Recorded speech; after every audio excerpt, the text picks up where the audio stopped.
Olá, boa tarde, eu sou o jornalista Cefas Carvalho e estamos aqui com uma transmissão ao vivo especial do Jornal Potiguar Notícias. Sempre ligado a você, sempre perto de você, ao vivo pela página Potiguar Notícias no Facebook, ao vivo também pelo PNTV e pelo portal Potiguar Notícias, o portal do Rio Grande do Norte, www.potiguarnoticias.com.br.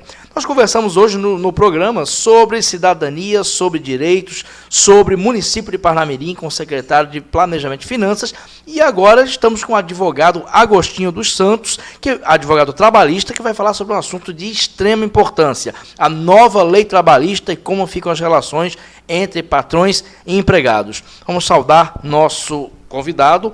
Agostinho, bem-vindo à PNTV.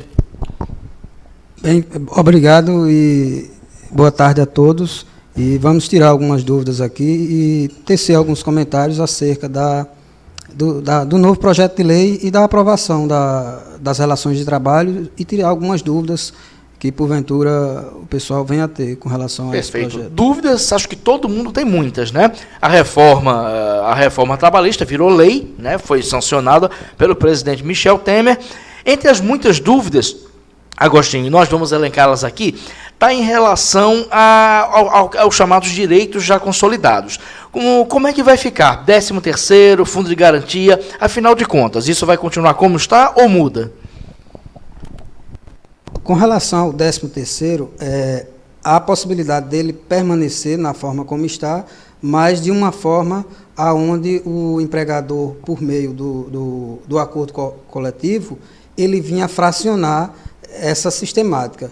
Porque hoje, pela aprovação que se tem hoje, a questão do negociado sobre o legislado, ele vai prevalecer. Então, algumas nuances na matéria trabalhista, elas vêm a ser, digamos assim, relativizadas.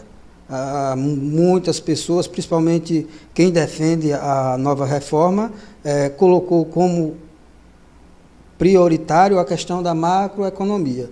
Mas quando se vem ver o projeto em si, que na verdade agora já virou lei, se percebe que na verdade muitos direitos que são históricos, eles realmente, assim, alguns foram tirados e outros foram relativizados em função do negociado sobre o legislado. Perfeito. Uma dúvida que as pessoas têm muito, já perguntaram para a gente aqui no Potiguar Notícias, é em relação às férias. Falava-se que as férias, ao invés de 30 dias, agora pode ser negociado. Procede isso, doutor Agostinho? Pode-se parcelar as férias agora? Exato. As férias agora, ela pode ser parcelada em 3 vezes. A questão prioritária do parcelamento das férias, eu não vejo ela como uma situação tão maléfica ao trabalhador, até porque às vezes tem aquela situação da esposa trabalhar em determinado lugar e também tirar férias. Isso, férias escolares, exato, né? E nesse sentido, digamos, como tem a questão, voltando à questão do negociado sobre o legislado, a outra pessoa pode também negociar o fracionamento e ser tudo num período só, e pode ser feito, a pessoa quer viajar, quer passar 10 dias fora, depois quer... Essa questão, especificamente, existe o parcelamento em 3 vezes, mas eu não vejo ela muito como maléfico ao trabalhador, não. Existem outras situações que realmente deixam a desejar, mas não tão maléfico como a questão das férias. Perfeito. Uma que talvez deixe a desejar, e é uma curiosidade minha, que eu queria que o senhor tirasse, fala-se muito dessa questão do horário para almoço, de que hoje o patrão pode impor 20, 30 minutos. Qual é a verdade sobre isso? O que é que mudou em relação ao horário do almoço? Muito bem tocado nesse assunto do almoço, porque, assim, na lei anterior, você tinha, a legislação dizia que não podia ser menos de 1 hora. O seu almoço podia ser de 1 a 2 horas. Na nova lei que foi aprovada, voltando novamente a questão do negociado sobre o legislado. Se for convencionado entre as partes, essa hora pode ser de 30 minutos. Mas tem uma situação um pouco maléfica aí com relação a esse horário. Digamos que o trabalhador, ele não tirou a hora cheia, por sua vez, não houve a negociação para que ele tirasse 30 minutos. Se esse trabalhador ele vier ajuizar uma reclamação trabalhista, agora, com o novo projeto de lei, ele só vai receber, digamos que ele tirou 40 minutos e ajuizou uma reclamação trabalhista. Nessa reclamação, ele só vai poder reclamar os outros 20 minutos com um acréscimo de 50%. Na lei anterior, se o empregador deixasse de pagar 30 minutos da hora de descanso dele, o empregador ia pagar a hora cheia mais 50% em cima disso. Quer dizer, foi cortado, isso aí é um direito histórico que vem da CLT e que agora, por meio da questão do negociado sobre o legislado, deixou a desejar com relação ao trabalhador. Porque dificilmente o trabalhador, com a situação de desemprego que vivemos, dificilmente o empregador ele vai chegar e vai dizer, eu preciso de você, que você não tire 1 hora, tire 30 minutos. Com a fila de desemprego que está aí... Eu ia fazer essa pergunta para o senhor. Fala-se de negociação, mas quem está, digamos assim, numa situação por cima, tem mais poder para negociar, não é verdade? A questão, assim, porque no direito do trabalho se coloca muito a questão da hipossuficiência do trabalhador. Mas nessa reforma não se levou em consideração isso.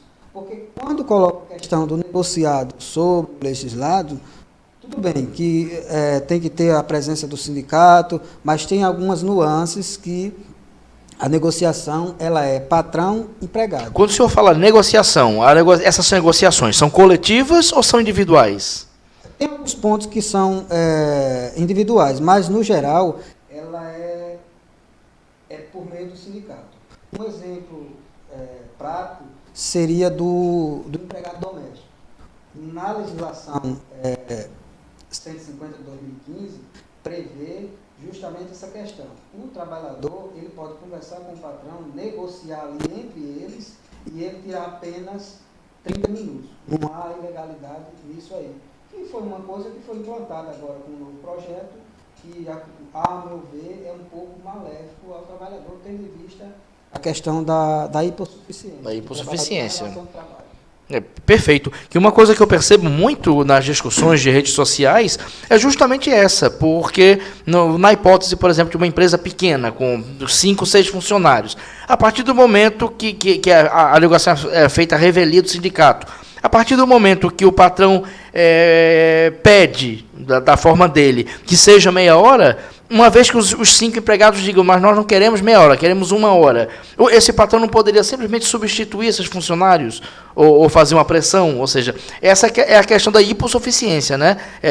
O funcionário não ter a mesma condição que o patrão de debater, então a negociação fica pensa. Essa questão da hipossuficiência, ela é uma realidade e no chão da fábrica ou da empresa também é uma realidade a questão do índice de desemprego. Claro, a empresa não vai colocar isso às vistas, mas muito se vê que quando se questiona alguns direitos, ou então, no caso da meia hora da hora de trabalho para refeição e descanso, claro que o trabalhador ele se sente, de certa forma, pressionado, porque uma vez que não aceita, de repente ele pode entender que pode perder o emprego naquilo. E muitas vezes o patrão ele informa, tem que aceitar porque a situação está complicada, o desemprego está enorme. E aí a questão da hipossuficiência realmente ela é latente, existia e vai continuar existindo. Agora, só que agora ela vai continuar existindo, mas com uma pressão maior e acobertada pela lei. Perfeito. Doutor Agostinho, o senhor prevê, a partir de agora, muitas ações trabalhistas? O senhor prevê uma revolução nas ações trabalhistas que vão ser colocadas a partir de agora, com nuances diferentes, inclusive? As relações de trabalho, ela, no caso, a Justiça do Trabalho, ela é muito atuante nesse aspecto. Agora, a questão do aumento das reclamações trabalhistas, acredito eu que, na verdade, ela venha a diminuir, porque esse foi o intuito da lei, diminuir a questão do aumento das demandas trabalhistas e com a ideia de que isso ia aumentar emprego. Mas nós não temos histórico de que reforma trabalhista ela venha aumentar emprego, porque tivemos uma reforma um pouco pontual em 90, e essa reforma justamente se deu em um período que estava em recessão também e numa crise que o país vinha passando.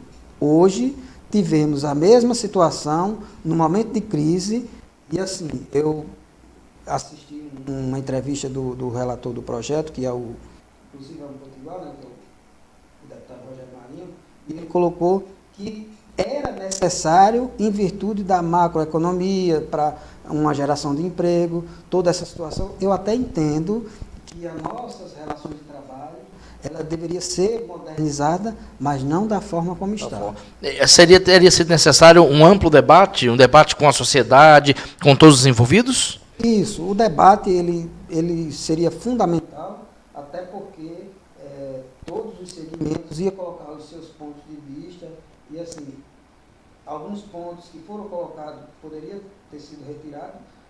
Um exemplo claro foi quando foi editado o novo CPC.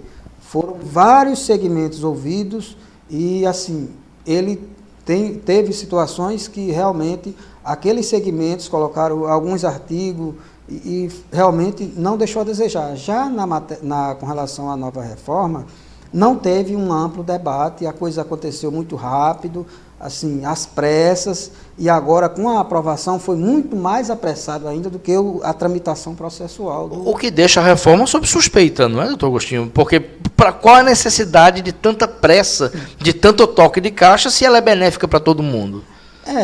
Depois que foi aprovado a lei, existem muitos comentários no sentido de que o projeto de lei, a lei em si, ela é inconstitucional. Mas isso aí são situações que, no decorrer do tempo, nós, como advogados que vamos militar na área, a gente vai percebendo realmente as situações e vai haver muitos questionamentos com relação à lei específica.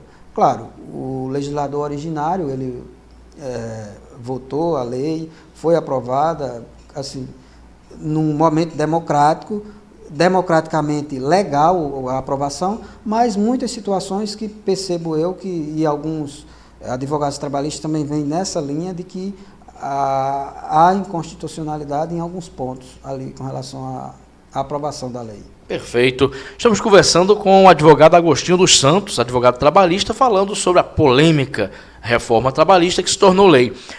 Doutor Agostinho, nosso tempo está quase esgotando, mas tenho ainda uma outra curiosidade.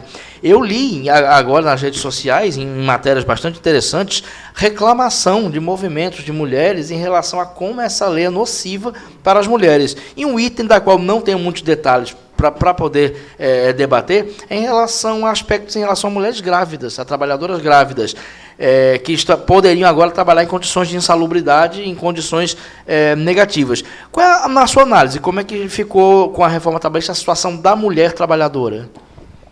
Realmente, essa situação da mulher trabalhadora, volto a falar mais uma vez, a CLT de 1945 e até com as reformas pontuais que existiram, o direito das mulheres não foram retirados. Mas nesse projeto de lei em si, a mulher, no caso da insalubridade, ela, estando grávida, não poderia trabalhar no ambiente insalubre. Já no novo projeto de lei, há a previsão da mulher trabalhar, mas não no grau máximo. Ou seja, ela pode trabalhar no ambiente insalubre, desde que não seja em um grau máximo. Mas eu me faço uma pergunta. Independente de ser máximo ou não, mas o ambiente não é insalubre, de certa forma, vem afetar a mulher e a criança nesse ambiente insalubre. Porque, assim, existe o grau máximo, o médio e o mínimo. Então, ela pode estar naquele grau médio, que é aproximado do máximo, mas está dentro da legalidade em virtude do novo projeto aprovado. Perfeito. E o ambiente continua insalubre? Continua. Perfeito. Mais uma polêmica da lei trabalhista. Queremos agradecer, muito obrigado pela sua visita, e fica aqui em público e ao vivo o convite para o senhor retornar outras vezes para continuar falando sobre item por item dessa reforma trabalhista. Eu que agradeço o convite de vocês, e com certeza na hora que vocês me convidarem, com certeza me farei presente para tirar dúvidas e fazer esclarecimentos acerca legislação trabalhista, uma vez que a aprovação deixou muitas dúvidas, principalmente aos trabalhadores. Exatamente. O convite será feito com certeza. E você que está nos assistindo pode esperar uma outra entrevista. Sabem que todo mundo tem dúvidas. Eu mesmo ainda tenho muitas dúvidas sobre o assunto e vai levar tempo para saná-las todas. Queremos agradecer a você que está nos assistindo mais uma vez, hoje cheio de entrevistas do programa. Lembrar que esse bate-papo vai continuar, o vídeo vai continuar para você assistir quando quiser. Hoje à noite, amanhã, depois de amanhã. E que esse bate-papo seja transformado em matéria no Portal PN. Todos vocês que nos assistiram, estão nos assistindo, um grande abraço e até o programa de amanhã.